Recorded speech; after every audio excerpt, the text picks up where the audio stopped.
Hello मेरे प्रिय श्रोताओं, पाठकों एवं विद्यार्थियों, सभी का आज पुनः स्वागत है।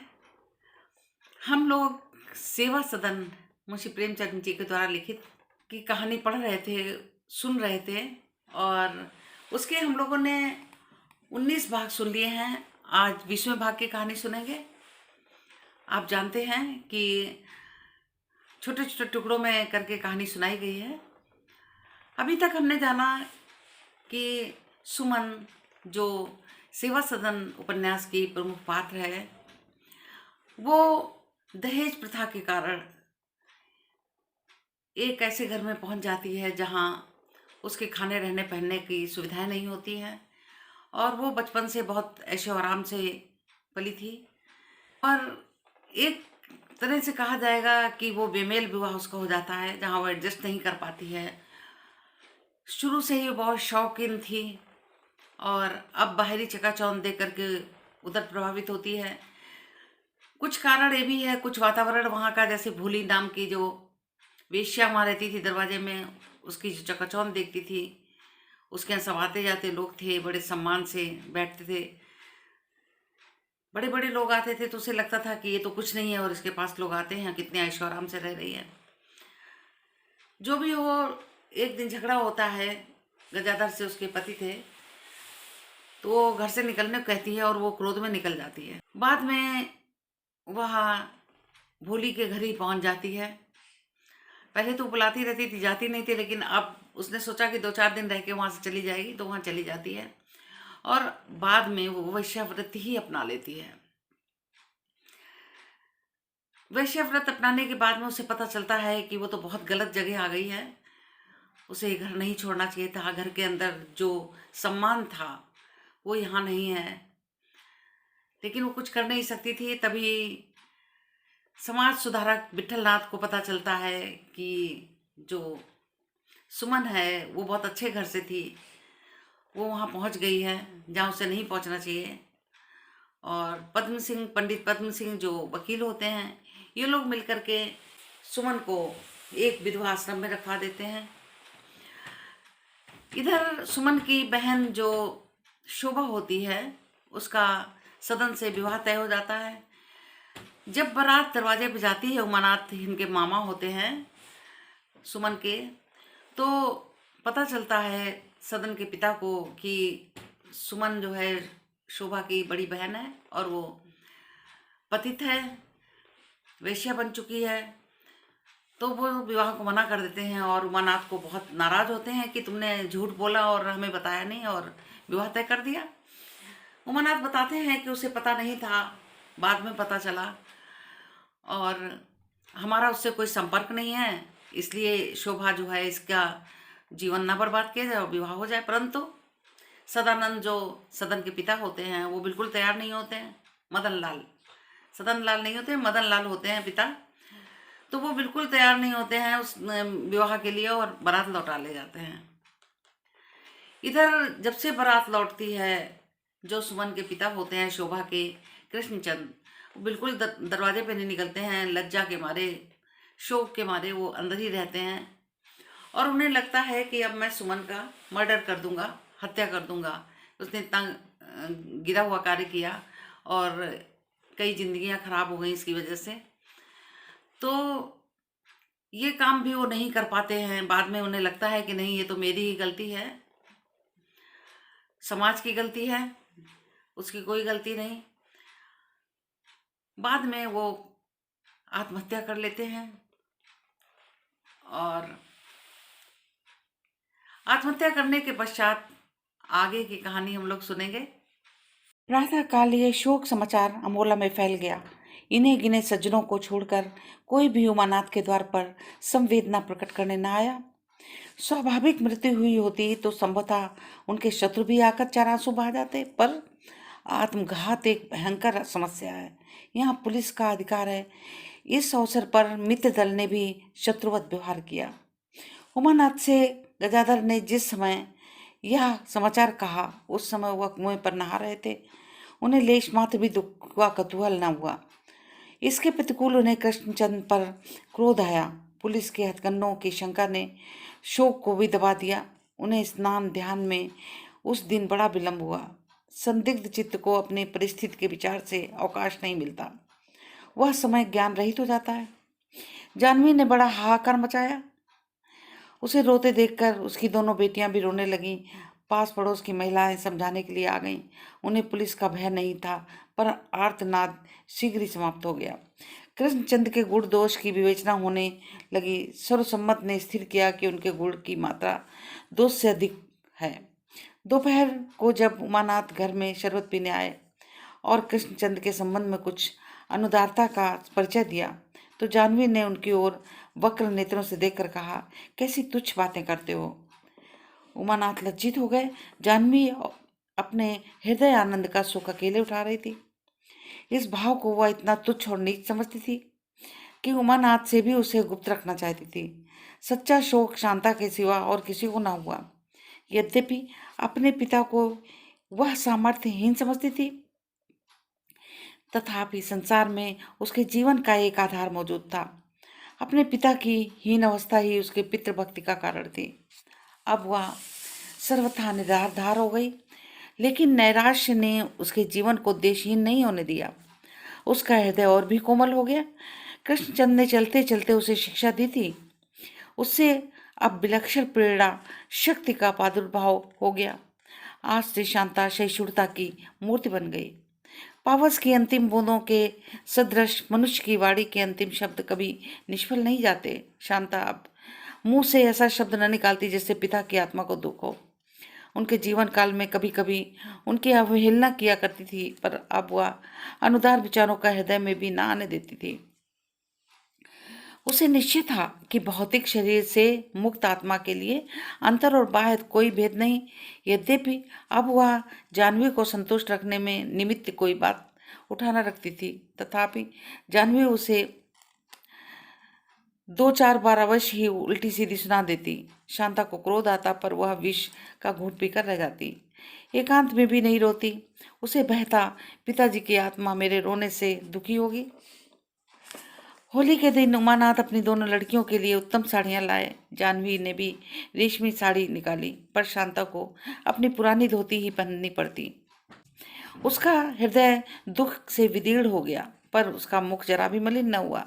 दोनों बहनें मुंह फुलाए बैठी थी कि साड़ियों में गोट नहीं लगाई, और शांता प्रसन्न वदन घर का कामकाज कर रही थी। यहाँ तक कि जाह्नवी को भी उस पर दया आ गई। उसने अपनी एक पुरानी लेकिन रेशमी साड़ी निकालकर शांता को दे दी। शांता ने जरा भी मान न किया, उसे पहनकर पकवान बनाने में मग्न हो गई। एक दिन शांता उमानाथ की धोती छांटना भूल गई। दूसरे दिन प्रातःकाल उमानाथ नहाने चले तो धोती गीली पड़ी थी। वह कुछ न बोले, पर जाह्नवी ने इतना कोसा कि वो रो पड़ी। रोती थी और धोती छाटती थी। उमानाथ को यह देखकर दुख हुआ। उन्होंने मन में सोचा, हम केवल पेट की रोटियों के लिए इस अनाथ को इतना कष्ट दे रहे हैं। ईश्वर के यहाँ क्या जवाब देंगे। जाह्नवी को तो उन्होंने कुछ न कहा, पर निश्चय किया कि शीघ्र ही अत्याचार का अंत करना चाहिए। मृतक संस्कारों से निवृत्त होकर उमानाथ आजकल मदन सिंह पर मुकदमा दायर करने की कार्रवाई में मग्न थे। वकीलों ने उन्हें विश्वास दिला दिया कि तुम्हारी अवश्य विजय होगी। 5,000 रुपये मिल जाने से मेरा कितना कल्याण होगा, ये कामना उमानाथ को आनंदोन्मत्त कर देती थी। इस कल्पना ने उनकी शुभाकांक्षाओं को जागृत कर दिया था। नया घर बनाने के मंसूबे होने लगे थे। उस घर का चित्र हृदय पट पर खिंच गया था। उसके लिए उपयुक्त स्थान की बातचीत शुरू हो गई थी। इस आनंद कल्पनाओं में शांता की सुधि ही न रही थी। जाह्नवी के इस अत्याचार ने उनको शांता की ओर आकर्षित किया। गजाधार के दिए हुए 100 रुपये जो उन्होंने मुकदमे खर्च के लिए अलग रख दिए थे, घर में मौजूद थे। एक दिन जाह्नवी से उन्होंने इस विषय में कुछ बातचीत की। कहीं एक सुयोग्य वर मिलने की आशा थी। शांता ने ये बातें सुनी। मुकदमे की बात सुनकर उसे दुख होता था, पर वह उससे दखल देना अनुचित समझती थी। लेकिन विवाह की बातचीत सुनकर वह चुप न रह सकी। एक प्रबल प्रेरक शक्ति ने उसकी लज्जा और संकोच को हटा दिया। ज्यों ही उमानाथ चले गए, जाह्नवी के पास आकर बोली, मामा अभी तुमसे क्या कह रहे थे। जाह्नवी ने असंतोष के भाव से उत्तर दिया, क्या कह रहे थे? अपना दुख रो रहे थे। अब अग्नि सुमन ने ये सब कुछ किया है, नहीं तो दोहर कम्मा क्यों करना पड़ता। अब ना उतना उत्तम कुल ही मिलता है, न वैसा ही सुंदर वर। थोड़ी दूर पर एक गांव है, वहीं पर एक वर देखने गए थे। शांता ने भूमि की ओर ताकते हुए कहा, उत्तर दिया, क्या मैं तुम्हें इतना कष्ट देती हूँ? मुझे फेंकने की पड़ी हुई है? तुम मामा से कह दो मेरे लिए कष्ट ना उठाएं। जाह्नवी, तुम उनकी प्यारी भांजी हो, उनसे तुम्हारा दुख नहीं देखा जाता। मैंने भी तो यही कहा था, अभी रहने दो, जब मुकदमे का रुपया हाथ आ जाए तो निश्चित होकर करना, पर वो मेरी बात माने तब ना। शांता कहने लगी, मुझे वही क्यों नहीं पहुंचा देते? जाह्नवी ने विस्मित होकर पूछा, कहाँ? शांता ने सरल भाव से उत्तर दिया, चाहे चुनार चाहे काशी। जाह्नवी, कैसी बच्चों की सी बातें करती हो? अगर ऐसा ही होता तो रोना काहे का था? उन्हें तुम्हें अपने घर में रखना होता तो ये उपद्रव क्यों मचाते? शांता, बहू बनाकर ना रखें, लौंडी बनाकर तो रखेंगे। जाह्नवी ने निर्दयता से कहा, तो चली जाओ। तुम्हारे मामा से या कभी ना होगा कि तुम्हें सिर चढ़ाकर ले जाएं, वहां अपना अपमान कराएं, तुम्हें ले जाएं। वह तो उन लोगों का मुंह कुचल कर उनके रुपए भराएंगे। शांता बोली, मामी, वे लोग चाहे कैसे भी अभिमानी हों, लेकिन मैं उनके द्वार पर जाकर खड़ी हो जाऊंगी तो उन्हें मुझ पर दया आ ही जाएगी। मुझे विश्वास है वह मुझे अपने द्वार से हटा न देंगे। अपना बैरी भी द्वार पर आ जाए तो उसे भगाते संकोच होता है। मैं तो फिर भी। जाह्नवी अधीर हो गई। यह निर्लज्जता उससे न सही गई। बात काट कर बोली, चुप भी रहो, लाज हया तो जैसे तुम्हें छू नहीं गई। मान न मान, मैं तेरा मेहमान। जो अपनी बात न पूछे वह चाहे धन्ना सेठ ही क्यों ना हो, उसकी ओर आंख उठाकर न देखूं। अपनी तो ये टेक है। अब तो वे लोग यहाँ आकर नक घिसनी भी करें तो तुम्हारे मामा से दूर से ही भगा देंगे। शांता चुप हो गई। संसार चाहे जो कुछ समझता हो, वह अपने ही को ही विवाहिता समझती थी। विवाहिता कन्या का दूसरे घर में विवाह हो, ये उसे अत्यंत लज्जाजनक असह्य प्रतीत होता था। बारात आने के 1 मास पहले ही वो सदन के रूप में गुड़ की प्रशंसा सुन सुनकर के हाथों में बिक चुकी थी। उसने अपने द्वार पर द्वाराचार के समय सदन को अपने पुरुष की भांति देखा था। इस प्रकार नहीं मानो वह एक अपरिचित मनुष्य हो। अब किसी दूसरे पुरुष की कल्पना उसके सतीत्व पर कुठार के समान लगती थी। वह इतने दिनों तक सदन को अपना पति समझने के बाद उसे हृदय से निकाल ना सकती थी। चाहे वो उसकी बात पूछे या न पूछे, चाहे उसे अंगीकार करे या न करे। अगर दुराचार के बाद ही सदन उनके सामने आता तो वह उसी बात उससे मिलती मानो वह उसका पति है। विवाह भांवर सिंदूर बंधन नहीं, केवल मन का भाव है। शांता को अभी तक ये आशा थी कि कभी न कभी मैं पति के घर अवश्य जाऊंगी, कभी न कभी स्वामी के चरणों में अवश्य आश्रय पाऊंगी, पर आज वो अपने विवाह या पुनर्विवाह की बात सुनकर उसका अनुरक्त हृदय कांप उठा। उसने निसंकोच होकर जाह्नवी से विनय की, मुझे पति के घर भेज दो। यहीं तक उसकी सामर्थ्य थी, इसके सिवा वो क्या करती? पर जाह्नवी की निर्दयतापूर्ण उपेक्षा देखकर उसका धैर्य हाथ से जाता रहा। मन की चंचलता बढ़ने लगी। रात को जब सब सो गए तो उसने पदम सिंह को एक विनय पत्र लिखना शुरू किया। यह उसका अंतिम साधन था। इसके निष्फल होने पर उसने कर्तव्य का निश्चय कर लिया था। पत्र शीघ्र ही समाप्त हो गया। उसने पहले से ही कल्पना में उसकी रचना कर ली थी, केवल लिखना बाकी था। पूज्य धर्म पिता के चरण कमलों में सेविका शांता का प्रणाम स्वीकार हो। मैं बहुत दुख में हूँ, मुझ पर दया करके अपने चरणों में आश्रय दीजिए। पिताजी गंगा में डूब गए, यहाँ आप लोगों के मुकदमा चलाने का प्रस्ताव हो रहा है। मेरे पुनर्विवाह की बातचीत हो रही है, शीघ्र सुध लीजिए। 1 सप्ताह तक आपकी राह देखूंगी, उसके बाद फिर आप इस सबला की पुकार ना सुन सकेंगे। इतने में जाह्नवी की आंखें खुली। मच्छरों ने सारे शरीर में कांटे चुभो दिए थे। खुजलाते हुए बोली, शांता क्या कर रही है? शांता ने निर्भय होकर कहा, पत्र लिख रही हूँ। किसको? अपने ससुर को। चुल्लू भर पानी में डूब मरती, 7वें दिन मरूंगी। जाह्नवी ने कुछ उत्तर नहीं दिया, फिर सो गई। शांता ने लिफाफे पर पता लिखा और अपने कपड़ों की गठरी के बीच में रख कर लेट गई। पद्म सिंह का पहला विवाह उस समय हुआ जब वो कॉलेज में पढ़ते थे और FA पास हुए तो एक पुत्र को पिता, पर बालिका वधु शिशु पालन का मर्म न जानती थी। बालक जन्म के समय तो हष्टपुष्ट था, पर पीछे धीरे धीरे छीड़ होने लगा। यहाँ तक कि छठे महीने माता और शिशु दोनों चल बसे। पद्म सिंह ने निश्चय किया अब वो विवाह न करूँगा, मगर वकालत पास करने पर उन्हें फिर वैवाहिक जीवन में फंसना पड़ा। सुभद्रा रानी वधू बनकर आई। इसे आज 7 वर्ष हो गए। पहले 2-3 साल तक तो पद्म सिंह को संतान का ध्यान ही नहीं हुआ। यदि भामा इसकी चर्चा करती तो टाल जाते, कहते मुझे संतान की इच्छा नहीं है, मुझसे ये बोझ न संभलेगा। अभी तक संतान की आशा थी, इसलिए अधीर नहीं हुए थे। लेकिन जब चौथा साल भी यूं ही कट गया तो उन्हें निराशा होने लगी। मन में चिंता उपस्थित हुई, क्या सचमुच निसंतान नहीं रहूंगी? ज्यों ज्यों दिन गुजरते हुए चिंता बढ़ती जाती। अब उन्हें अपना जीवन शून्य सा मालूम होने लगा था।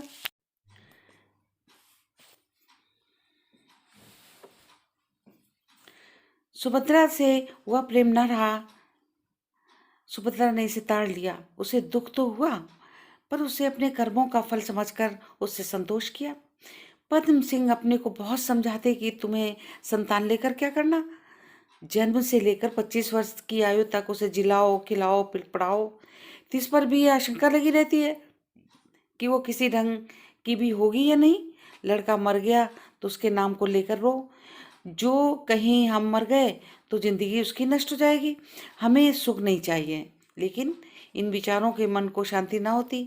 वह सुभद्रा से अपने भावों को छिपाने की चेष्टा करते थे, उसे निर्दोष समझकर उसके साथ पूर्ववत प्रेम करना चाहते थे।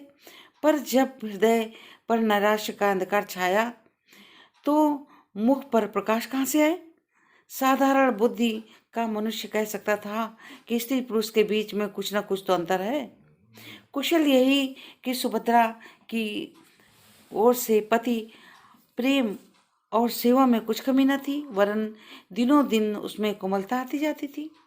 वो अपने प्रेमानुराग से संतान लालसा को दबाना चाहती थी, पर इस दुस्तर कार्य में वह उस वैद्य से अधिक सफल न होती थी जो रोगी को गीतों से अच्छा करना चाहता है।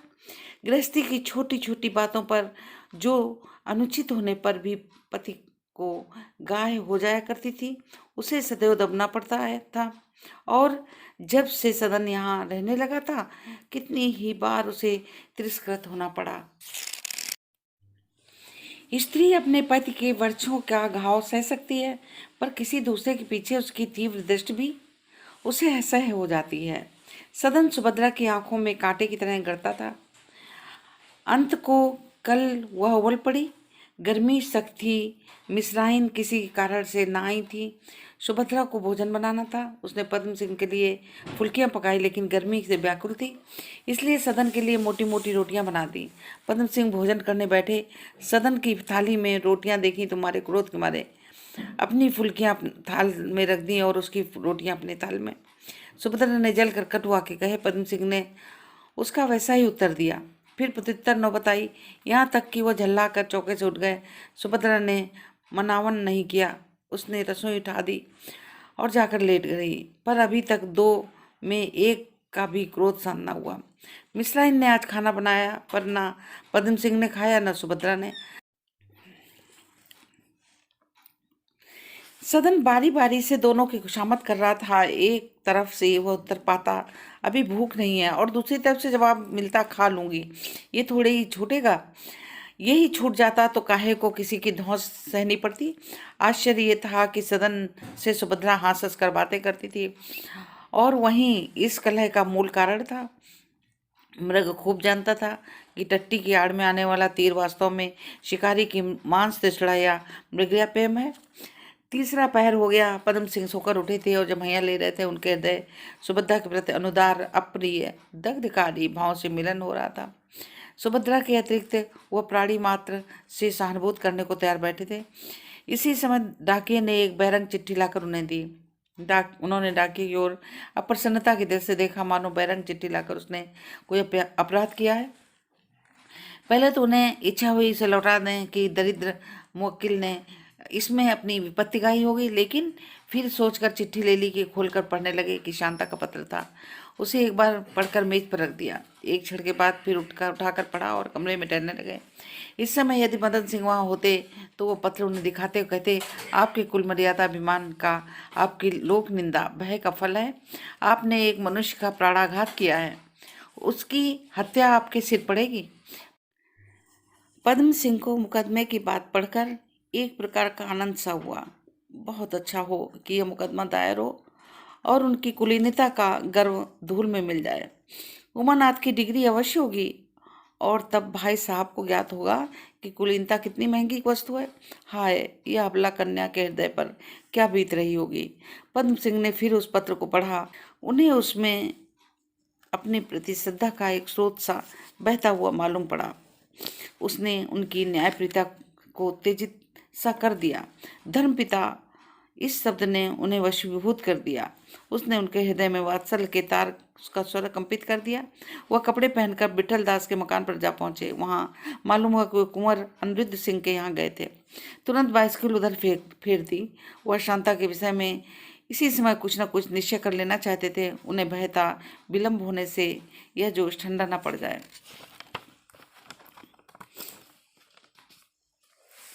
कुंवर साहब के यहाँ ग्वालियर से एक जल तरंग बजाने वाला आया हुआ था। उसी का गाना सुनने के लिए आज उन्होंने अपने मित्रों को निमंत्रित किया था। पद्म सिंह वहां पहुंचे तो विठल दास और प्रोफेसर रमेश दत्त में उच्च स्वर में विवाद हो रहा था और कुंवर साहब पंडित प्रभाकर राव और तेग अली बैठे हुए बटेरों की लड़ाई का तमाशा देख रहे थे। शर्मा जी को देखते ही कुंवर साहब ने उनका स्वागत किया। बोले, आइए आइए, देखिए यहाँ घोर संग्राम हो रहा है। किसी तरह इन्हें अलग कीजिए, नहीं तो ये लड़ते लड़ते मर जाएंगे। इतने में प्रोफेसर रमेश दत्त बोले, थियासोफिस्ट होना कोई गाली नहीं है। मैं थियासोफिस्ट हूँ और इसे सारा शहर जानता है। हमारे ही समाज के उद्योग का फल है कि आज अमेरिका, जर्मनी, रूस इत्यादि देशों में आपको राम और कृष्ण के भक्त और गीता, उपनिषद आदि सदग्रंथों के प्रेमी दिखाई देने लगे हैं। हमारे समाज ने हिंदू जाति का गौरव बढ़ा दिया है, उसके महत्व को प्रसारित कर दिया है और उसे उस उच्चासन पर बिठा दिया है जिसे वो अपनी अकर्मण्यता के कारण कई शताब्दियों से छोड़ बैठी थी। ये हमारी परम कृतज्ञता होगी अगर हम उन लोगों के का यश न स्वीकार करें जिन्होंने अपने दीपक से हमारे अंधकार को दूर करके हमें वह रत्न दिखा दिए जिन्हें देखने की हम में सामर्थ्य न थी। वह दीपक ब्लाबे ट्रस्टी का हो या आलकट का या किसी अन्य पुरुष का, हमें उससे कोई प्रयोजन नहीं। उस जिसने हमारा अंधकार मिटाया हो उसका अनुग्रहित होना हमारा कर्तव्य है। अगर आप इसे गुलामी कहते हैं तो ये आपका न्याय है। विठल दास ने इस कथन को ऐसे उपेक्ष भाव से सुना मानो वो कोई निरर्थक बकवाद है और बोले, इसी का नाम गुलामी है। बल्कि गुलाम तो एक प्रकार से स्वतंत्र होता है, इसका अधिकार शरीर पर होता है, आत्मा पर नहीं। आप लोगों ने तो अपनी आत्मा ही बेच दिया है। आपकी अंग्रेजी शिक्षा ने आपको ऐसा पददलित किया है कि जब तक यूरोप का कोई विद्वान किसी विषय के गुण दोष प्रकट ना करे तब तक आप उस विषय की ओर से उदासीन रहते हैं। आप उपनिषदों का आदर इसलिए नहीं करते हैं कि स्वयं आदरणीय हैं, बल्कि इसलिए करते हैं कि ब्लावे ट्रस्की और मैक्स मूलर ने उनका आदर किया है। आप में अपनी बुद्धि से काम लेने की शक्ति का लोप हो गया है। अभी तक आप तांत्रिक विद्या की बात भी न पूछते थे, अब तो यूरोपीय विद्वानों ने उसके रहस्य खोलना शुरू कर दिया तो आपको तब तंत्रों के गुण दिखाई देते हैं। यह मानसिक गुलामी उस भौतिक गुलामी से कहीं गई गुजरी है।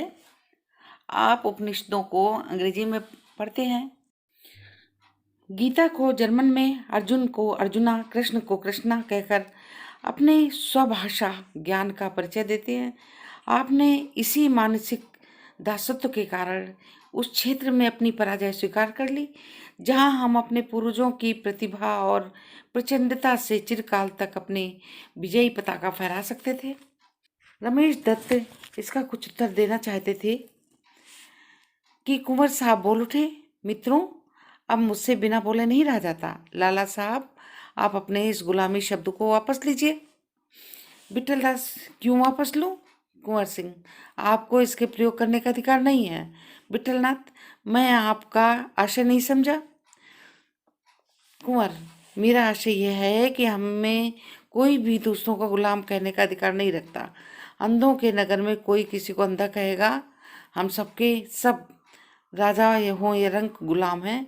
हम अगर अनपढ़, निर्धन, गंवार हैं तो थोड़े गुलाम हैं। हम अपने राम का नाम लेते हैं, अपनी गाय पालते हैं, अपनी गंगा में नहाते हैं, और हम यदि विद्वान, उन्नत, ऐश्वर्यवान हैं तो बहुत गुलाम हैं। जो विदेशी भाषा बोलते हैं, कुत्ते पालते हैं और अपने देशवासियों को नीच समझते हैं। सारी जाति इन्हीं दो भागों में विभक्त है। इसलिए कोई किसी को गुलाम नहीं कह सकता। गुलामी के मानसिक, आत्मिक, शारीरिक आदि विभाग करना भ्रांतिकारक है। गुलामी केवल आत्मिक होती है और दशाएं उसी के अंतर्गत हैं। मोटर, बंगले, पोलो और पियानो ये एक बेड़ी के तुल्य है। जिसने इन बेड़ियों को नहीं पहना उसी को सच्ची स्वाधीनता का आनंद प्राप्त नहीं हो सकता। और आप जानते हैं कि वो लोग कौन हैं? वे हमारी दीन कृषक हैं, जो अपने पसीने की कमाई खाते हैं और अपने जाति, मेष, भाषा, भाव का आदर करते हैं और किसी के सामने सिर नहीं झुकाते हैं। प्रभाकर राव ने मुस्कुराकर कहा, आपको कृषक बन जाना चाहिए। कुंवर साहब, तो अपने पूर्वजन्म के कुकर्मों को कैसे भोगूंगा? बड़े दिन में मेवे की डालियां कैसे लगाऊंगा? सलामी के लिए खानसामा की खुशामद कैसे करूंगा? उपाधि के लिए नैनीताल के चक्कर कैसे लगाऊंगा? डिनर पार्टी देकर लौंडियों के कुत्तों को कैसे गोद में उठाऊंगा? देवताओं को प्रसन्न और संतुष्ट करने के लिए देश हित के कार्यों में असम्मति कैसे दूंगा? यह सब मानो अधः पतन की अंतिम अवस्थाएं हैं। इन्हें भोग किए बिना मेरी मुक्ति नहीं हो सकती। पद्म सिंह, कहिए शर्मा जी, आपका प्रस्ताव बोर्ड में कब आएगा? आप आजकल कुछ उत्साहहीन से दिखाई देते हैं। क्या इस प्रस्ताव की भी वही गति होगी जो हमारे अन्य सार्वजनिक कार्यों को हुआ करती है? इधर कुछ दिन हुए वास्तव में पद्म सिंह का उत्साह कुछ क्षीण हो गया। ज्यों ज्यों उसके पास होने की आवश्यकता बढ़ती, उनका अविश्वास भी बढ़ता जाता। विद्यार्थी की परीक्षा जब तक नहीं होती, जब तक उसी की तैयारी में लगा रहता है। लेकिन परीक्षा में उत्तीर्ण हो जाने के बाद भावी जीवन संग्राम की चिंता उसे हतोत्साह कर दिया करती है।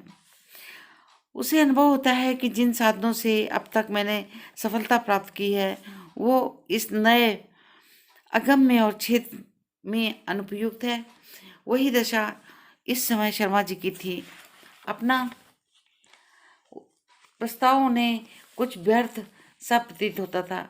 व्यर्थ ही नहीं, कभी कभी उन्हें इससे लाभ के बदले हानि का भय होता है, लेकिन वह अपने संदेहात्मक विचारों को प्रकट करने का साहस न कर सकते थे।